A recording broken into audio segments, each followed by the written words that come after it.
everyone, Chelsea here, bringing you another segment of Living in Southwest Florida. Schools are officially back in session, and many of the news channels are now touting that the housing boom is over. But is that really true in Southwest Florida, where the growth are stronger than most? Today we're going to explore the data from August's market stats, and before we jump in, really quick, it would mean a lot to me if you could go ahead and hit that like button so that we're all in this together. And YouTube will tell others where to find me. And since I'm really good at my job, I have to quickly remind you that we love helping people from all over the country buy and sell their homes here in Southwest Florida. So if you or anyone you know are even thinking about moving, then please feel free to use the contact information below. All right, let's jump on in.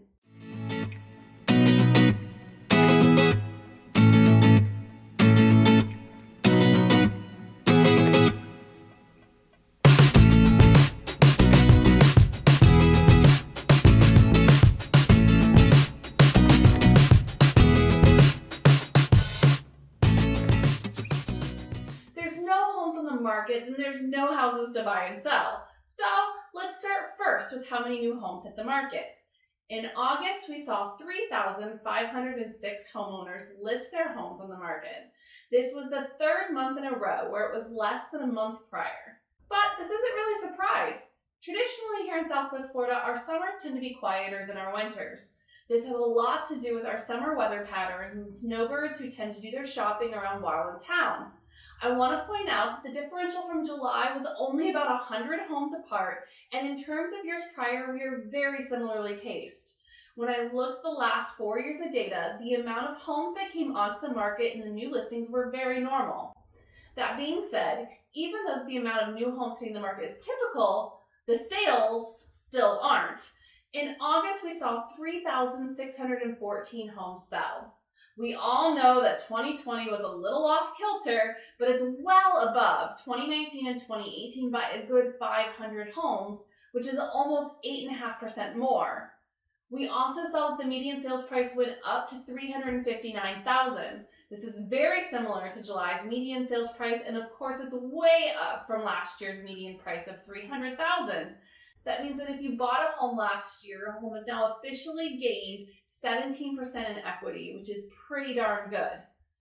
Our days on market stayed about the same, averaging in just under a week. On average, homes sold within 6 days and 100% of their list to sales price. As I do in all my market stack videos, I want to point out that I'm using median prices instead of average prices. Average prices will put all the sales together and then divide them by the number of houses. This way doesn't really account for the exceptionally high or exceptionally low priced houses. Like in August, the highest priced home was a gorgeous Naples waterfront home that sold for an incomparable $18.5 million. And the lowest priced home was a home listed for $7,500, which was really a Captiva 1-week timeshare that had been listed in the for sale section. All of these examples aren't really middle of the road examples, and you can expect to find that they skew the average price. This is why I'm using median prices, which instead essentially draws a line to find that middle point and puts one above, one below, one above, one below, until we find exactly where that middle of the market would be. So let's talk about these numbers now that you've heard them and summarize a little bit. There are new listings trending similar to years past, but we sold 500 more, which means that the inventory gap is still really tight because there are still more people buying, even when typical summer trends would show a slowdown. Our sales prices are approximately 17% higher than years past, so sellers are getting much more when they want to list their houses, which they can expect to sell quickly and for what they want. Buyers, this means that you need to come in prepared to be strong in these market conditions. We are still seeing multiple offers, so come in serious and be prepared to make your best moves. While this time of year would typically be an off-season time to sell, we are still seeing less than a week, and also we're seeing that this time of year hasn't really slowed things down statistically.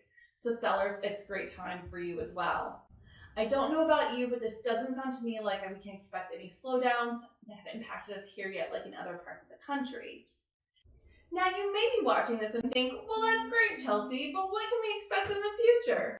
Certainly I'm not a fortune teller, but I am happy to share with you what I'll be watching for. Right now, the biggest things on my radar to shift will be for buyer sentimentality to change and for how the return of foreign investors in the area will make ripples. Europe and Canada have now opened their borders, and much of our international investment comes from these areas. So it'll be interesting to see if this creates any impact in our housing markets. Last year, we saw many European-owned homes hit the market since their owners could not return and visit.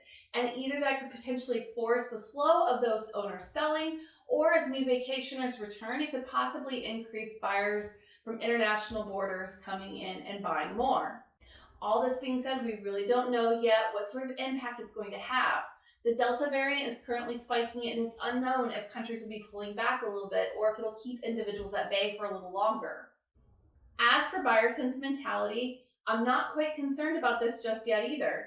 The fact is, a lot of our buyers are currently coming from out of the area, and often that is from higher cost of living cities who are cashing out on their previous areas and bringing it to where they can still spend less and get more. While home sales may be slowing in the high cost of living cities, those who are moving forward with their sales aren't feeling the fatigue because their high priced home sales dividends will still go further here. Also, when coming from out of state, they're going to need someplace to live. And our rental market is very tight as well, since we have seen many of the landlords cash out their rentals and sell them through this past summer. This makes it easy for out-of-area buyers to want to continue looking instead of settling for a rental, since those are hard to find too. Also, as my monthly PSA, if you haven't refinanced your home recently, it may be worth double checking, especially if you previously bought with a mortgage insurance tacked on. Mortgage insurance is typically a requirement for loans that have less than 20% down payment. So if you put less down and you now have equity that exceeds 20,000% threshold, it's possible your monthly payments could be reduced. If you need a recommendation on a great lender to check out, then feel free to drop me a comment below or email me and let me know, and I'll be happy to send you a list of names that I've had great experiences with. If you have any questions about the data, or if you'd like to drill down and compare specific neighborhoods, like say Cape Coral versus Fort Myers, or waterfront homes, or pool homes, or whatever your specific circumstances call for, then feel free to reach out. My contact information is all below.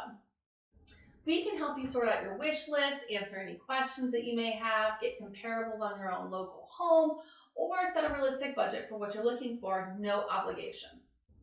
And if you're currently house hunting, or if you want to get an idea of what the movement is around your own local home, feel free to visit Cape Coral Fort Myers Realestate.com to visit all the latest listings to hit the market.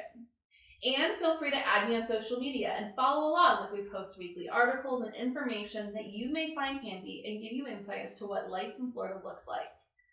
As always, be sure to leave us a comment, hit that like button, subscribe button, and notification bell, and then you can receive all the information that we drop for future videos that may help you with living in Southwest Florida. Thank you so much for watching. Until next time, I wish you much health and happiness.